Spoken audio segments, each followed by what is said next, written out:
We have couples that are working together in the same organizations. Apparently, they are the proprietors. Yes, proprietors. Yes. They're working together. They started this company together, and the husband recruited the wife from where she was actually working from.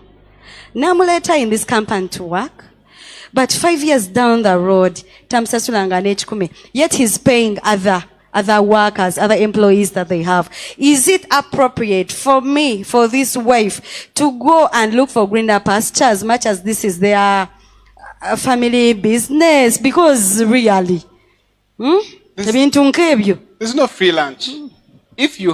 I think if I had my wife to work for me, it would be not because she's my wife, but because of her competences. Yes. And the things that she brings. So if we are running a business, and businesses need to be run a bit professionally. Yes. So that you allocate payments to who they are due. If you have a position in the business which is delivering certain things to the business, but it is not the person in that position is not being paid, you are fraudulent in your business. That's fraud. You're supposed to pay her. You're supposed to pay her NSSF. You're supposed to pay taxes for her, just the way you do everybody else. And that should be pre-agreed before she resigns from the other side. But we are in love, we get excited, we jump from one place to another without considering all the bottom lines. And we should have actually looked into these things. Now that we didn't, they need to go back to the table. Either he hires someone to fill her position, who will demand by contractual obligations to be paid, and then she can go and work elsewhere, or he pays her. And I think it is cheaper to pay her, because she will understand many of these businesses don't actually make a lot of money. So paying workers is hard. Some workers you have to negotiate to pay them a little late. Others, you pay them on time. The most critical ones, you pay them half. At the beginning especially, we run a business like that, and we have really negotiate a lot of things with people. So if I've committed to pay her money, if I've committed to take her from her work and bring her to work for me, she is going to have to be paid. Otherwise, you demotivate her, and you not get the best from that position. And to be better for you to hire someone else that you can pay. The same thing with relatives. When you hire relatives, you should be determined. You should tell yourself that these people need to be paid. And if you can't pay them, then leave them alone. Finally, the last test, one of those lastest ones. We have gone back to the times where men are beating us. And then there was a little calmness. These stories were not so we were not so familiar, just like of late. These stories are coming up now.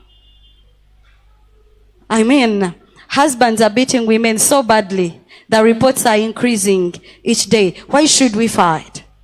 Why do husbands get the audacity of beating us? Wives are complaining, are commenting. Apparently, of course, there is always much that we don't know. Foundational. If a wife is not in the moods of writing, should the husband take the goods by force? Steal the book in that case? Because these are, it is funny that these things are happening. It's more like tearing the book. And why should you tear the book? No, please. Again, like I said earlier, we must... This lady here is my wife. She's not my child. Then we need to take that attitude. She is my wife, not my child. So why am I raising what kind of lack of self-control is this, that I have to raise my hand against her? It's shocking. And the husbands who are doing it, really shame on you, because it's wrong. It's wrong. If you're that strong, why don't you just find someone of your size and of your age, and you really fight and have an even fight? The Bible says that treat them as the weaker sex. All right? It's even more infuriating when it's a Christian beating his wife. And I know Christians are beating their wives, and they need to stop. You need to stop. Other than that, it is a crime, a sin to beat someone. I think it's also a crime against the law of the land. And you could get criminally penalized for beating your wife. You shouldn't beat your wife. Okay. When should this wife report this husband to court? Or to the authorities, or to the elders. The other time I told you people, and you people were laughing. In my village, when a husband will beat a wife, these things of unseriousness, the elders will sit and invite the husband and put him in the kinds of elders and give like 30 strokes on the buttocks and discipline him for beating the wife. And those husbands, some of them are still there in my village. I testify. The testimonies that are about them are living. They have never ever, even the drunkards have never ever laid. So, I mean, how should the wife go about this? Why am I asking? Wives are staying till death. I am an advocate of godly marriages. We say godly marriages are possible. But then I love to say that every time there is a life-threatening situation, even you young ladies in relationships, nga kalenzi kakukuba wenda olya okanula bukanuzi maaso oba nkubidde ki oba ino yengeri gyalagamu laavu obwo busiru eyo siraavu weetaawuluze nga bukyali ajja kukuwasa era akulageko. So how do we, the wives, go about this? Do we stay because also the children? Please guide on this case. You must keep an eye on both, but you can take care of your children if you're alive. All right? Yes.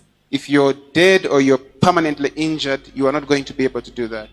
And I think what your elders did should still apply. The problem is that we are too modern. We are too modern. We live in a city. We have not kept social capital to the effect that we have people who we can go to and raise these issues. Yes. But every couple should have people like that. Yes. We do. All right? The day I raise a finger, she's going to tell a few people and they're going to come for me full scale. All right? Of course, I'm not going to raise a finger for the fear of those men and women. So please, build those relationships. Start early. If you haven't been beaten yet, if you're being beaten now, find those people. There must be people that your husband respects. Yes. That when you speak with them and they speak with him, he will tone it down.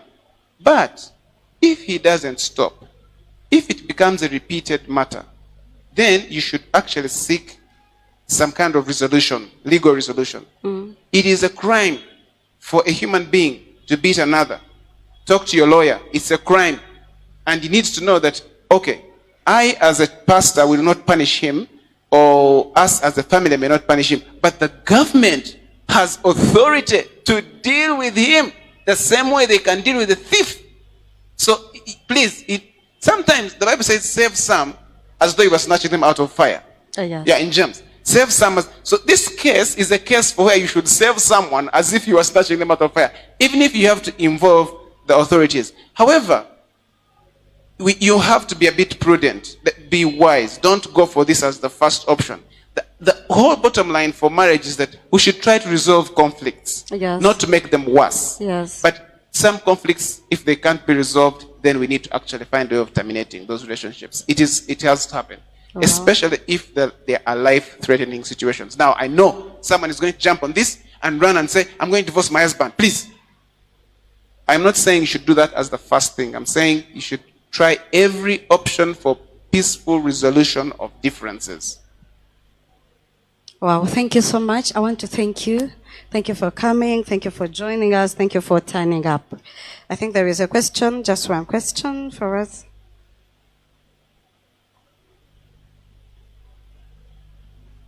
Here, people have started these things. Who is supposed to keep a will of the family's head?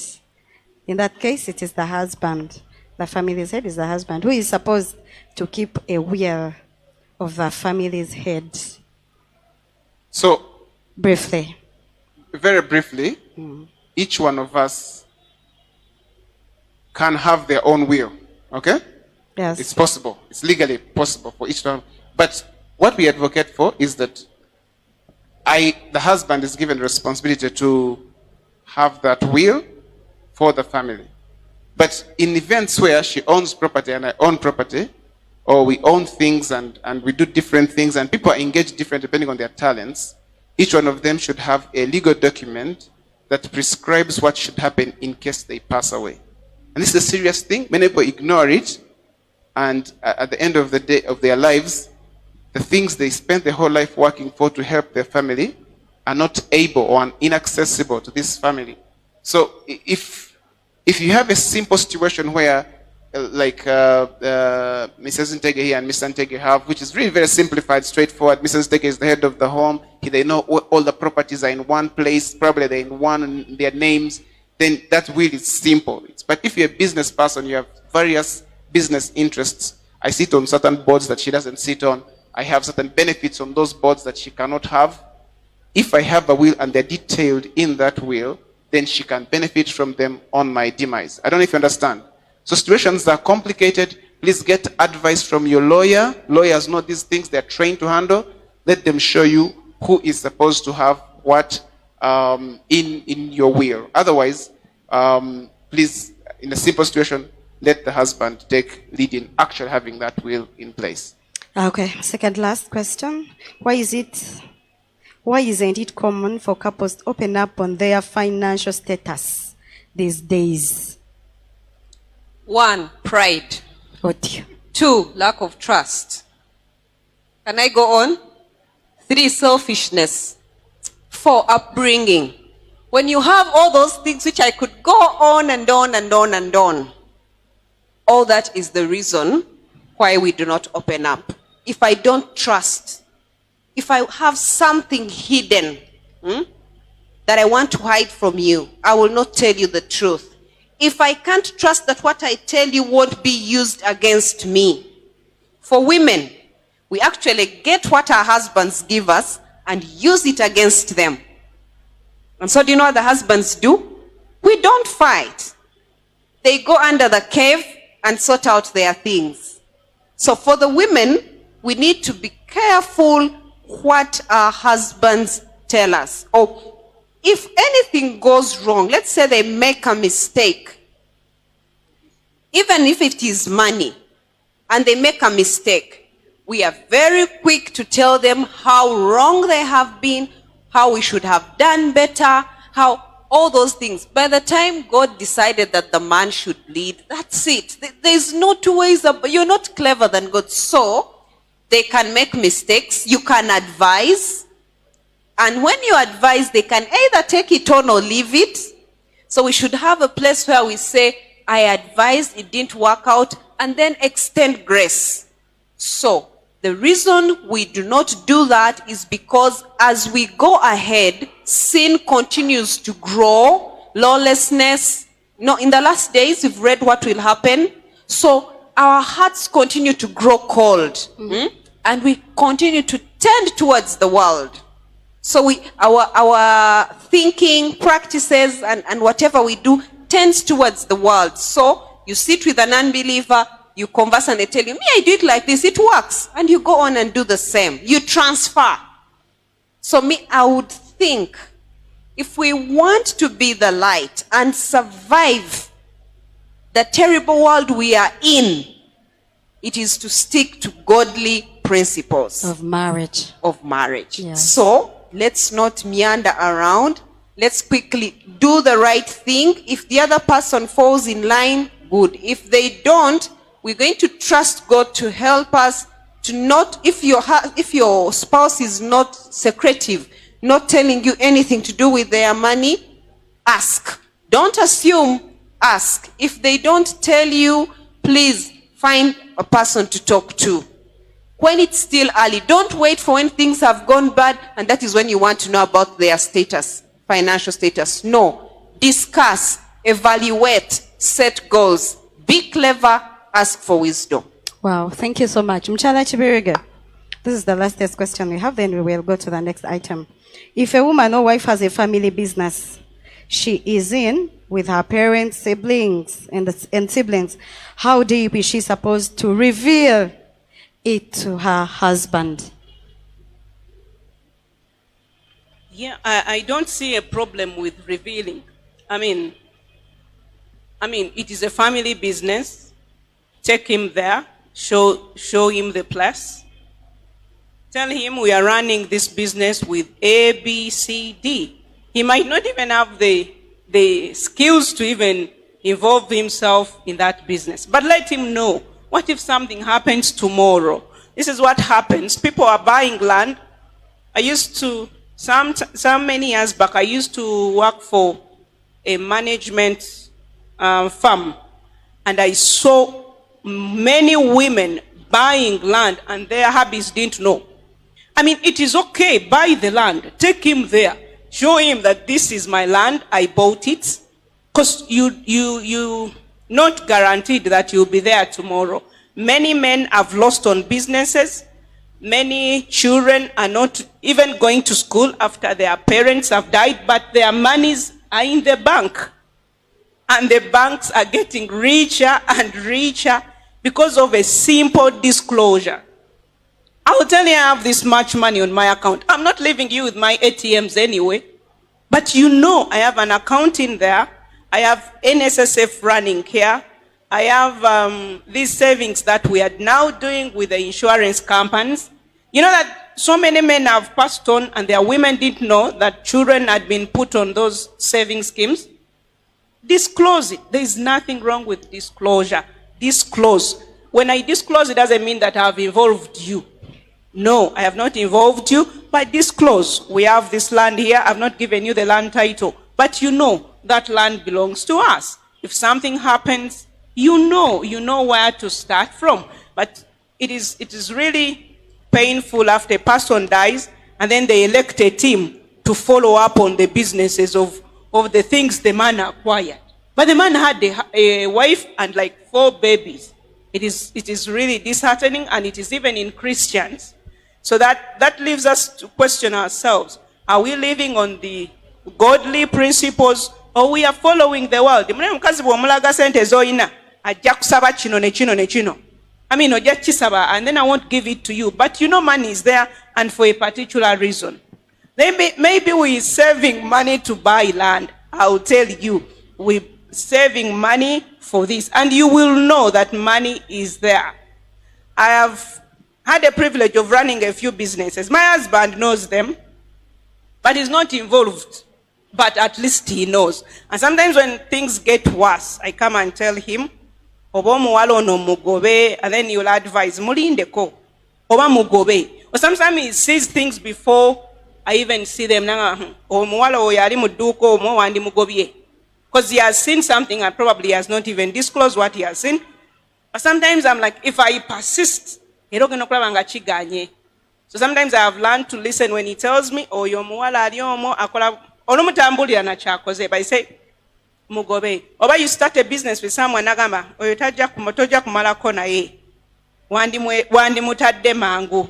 So I have learned to listen, and it's not like he's involved, but at least he's an overseer. He's seeing something I'm not seeing. He's a man, I am a woman. There are things he sees in his own perspective as a man, and when he advises, I might refuse, but I've listened, and I'll take it at the back of my mind, so I'll know he advised. When things get worse, I'll say, Yangamba, I wish I had done it. But it is okay to disclose.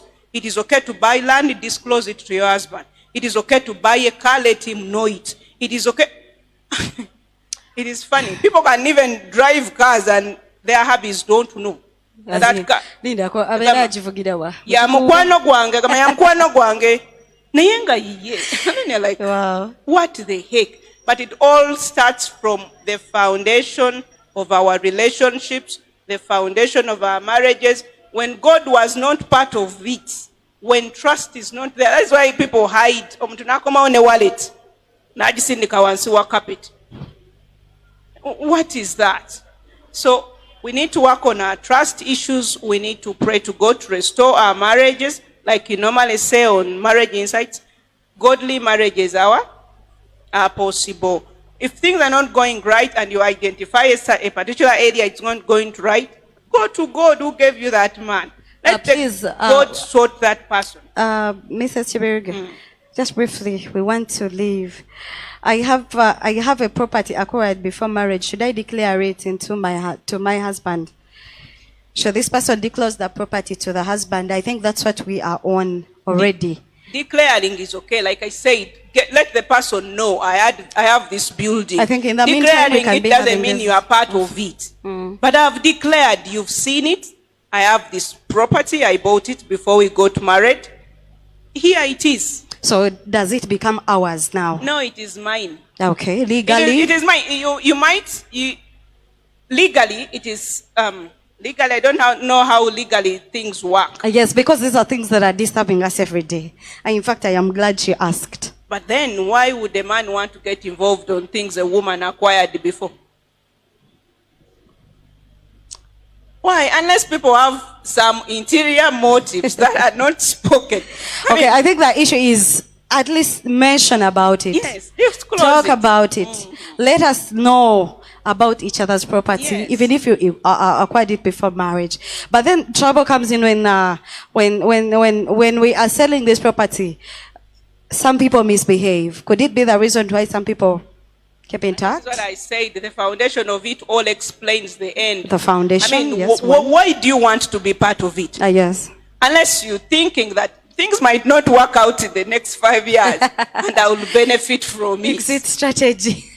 You are strategizing early. But if it's not the case, I mean, why do you want to be part of it? You've known it is there. Unless there are interior motives that are not explained. Wow, please let us appreciate our panel. Thank you so much. Mrs. Chibirige, thank you for coming. Yeah, thank you. I am so sorry about the curfew that you met on the way. But the Lord is good. You finally came. My people, thank you for coming. We love you so much. It is a blessing to meet you. We have met you today. I know we will continue together in this cause of godly marriages. Thank you so much.